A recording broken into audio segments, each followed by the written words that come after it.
Puji Tuhan. Shalom saudara-saudara yang dikasihi dan diberkati oleh Tuhan. Kembali lagi kita akan menerima berkat melalui perenungan yang akan kita dengar.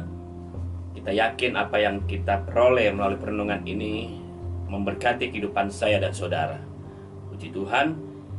Saya mengajak saudara-saudara untuk kita dapat berdoa menerima renungan yang Tuhan berikan pada saat hari ini. Terima kasih Bapa di surga, mengucap syukur segala anugerah, berkat Tuhan nyatakan dalam kehidupan kami. Kami percaya di dalam Tuhan semuanya jadi. Bersama dengan Tuhan kami cakap melakukan segala perkara. Terpujilah namamu Bapa yang baik.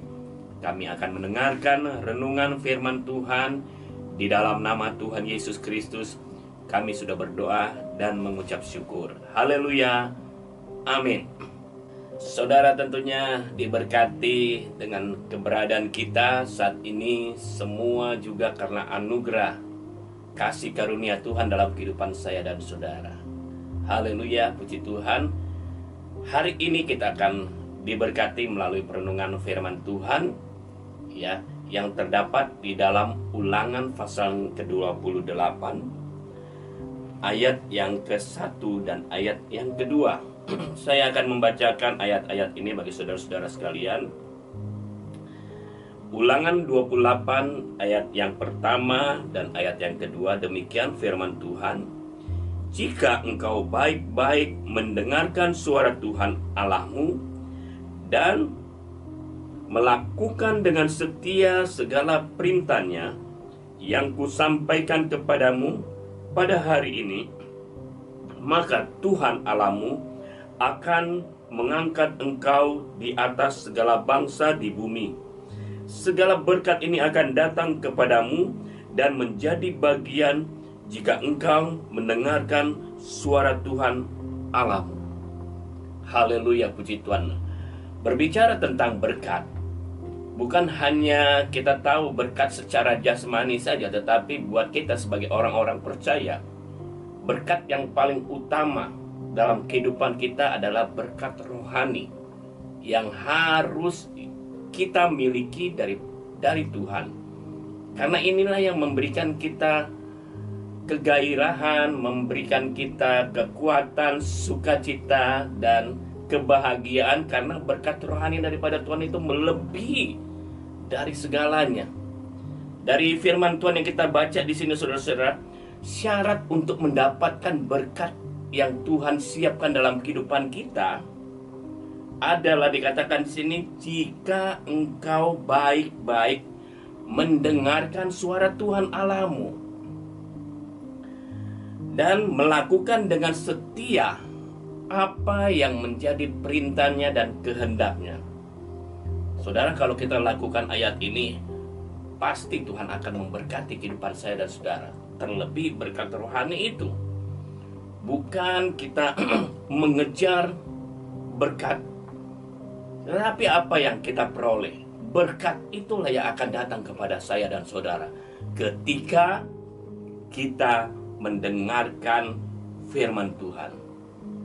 Jadi firman Tuhan itu benar-benar kita alami, kita lakukan, kita praktekkan, kita dengar dengan iman, ya, disertai juga dengan perbuatan kita lakukan itu. Ketika kita dengar, kita lakukan itu, maka berkat itu akan datang kepada saya dan saudara.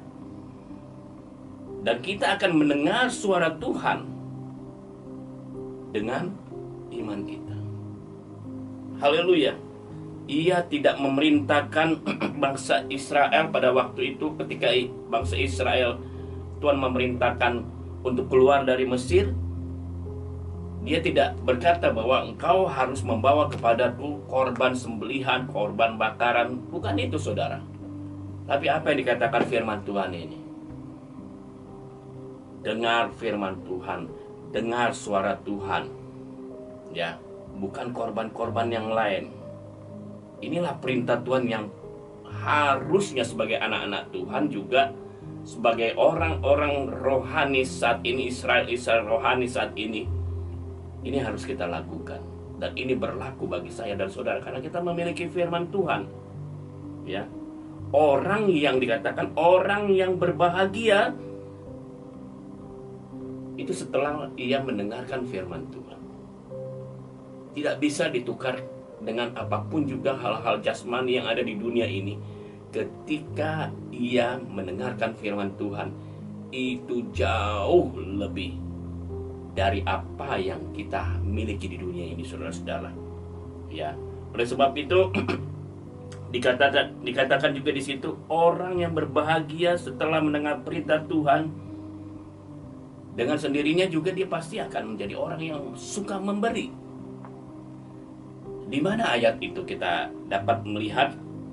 Di dalam Yeremia pasal yang ke-7, Yeremia 7 ayat yang ke-22 dan ayat yang ke-23.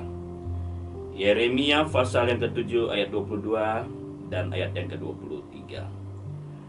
Sungguh pada waktu aku membawa nenek moyangmu keluar dari tanah Mesir, aku tidak mengatakan atau memerintahkan kepada mereka suatu tentang korban bakaran dan korban sembelihan.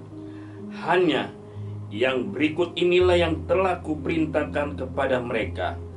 Dengarkanlah suaraku, maka aku akan menjadi Allahmu, dan kamu akan menjadi umatku. Dan ikutlah seluruh jalan yang kuperintahkan kepadamu, supaya kamu berbahagia. Setiap orang tentu maunya, ingin sekali kehidupannya berbahagia. Dengan cara apa yang Tuhan mau dalam kehidupan kita? Lakukan perintah Tuhan itu, mendengarkan suara Tuhan. Ya. Dan kita juga ketika kita diberkati oleh Tuhan, kita pun akan menjadi berkat buat banyak orang. Ya, kita jadi berkat, jadi teladan. Ya. Kasih yang Tuhan berikan dalam kehidupan kita juga, kita dapat mengasihi orang lain. Ya, kasihlah Tuhan Allahmu dengan segenap hatimu, dengan segenap jiwamu, dengan segenap akal budimu, dan kasihlah sesamamu manusia seperti diri sendiri. Ini yang harus tercipta dalam kehidupan kita sebagai orang-orang percaya. Ketika kita lakukan kehendak Tuhan, mendengar firman Tuhan, maka kita juga akan bisa memberkati orang lain dengan apa yang harus kita lakukan kepada orang lain. Ya, dengar firman Tuhan, dengar suara Tuhan, karena itu adalah perintah Tuhan. Tuhan Yesus memberkati kepada saudara dan saya. Shalom. Sekali Yesus, tetap Yesus. Saya mengajak saudara untuk berdoa. Terima kasih Tuhan Yesus atas berkat firman Tuhan. Renungan hari ini kami diberkati oleh Tuhan untuk kami mendengar suara Tuhan, mendengar firman Tuhan. Jauh sekali kami dapat menerima hal yang lebih baik dari apa yang ada di dunia ini. Kami mau melakukan kehendak Tuhan. Kuasai kami dengan kuat kuasa Roh Kudus-Mu, sehingga apa yang Tuhan mau dapat kami lakukan dalam hidup kami. Terpujilah nama-Mu, di dalam nama Tuhan Yesus Kristus kami sudah berdoa dan mengucap syukur. Haleluya. Amin. Tuhan Yesus memberkati.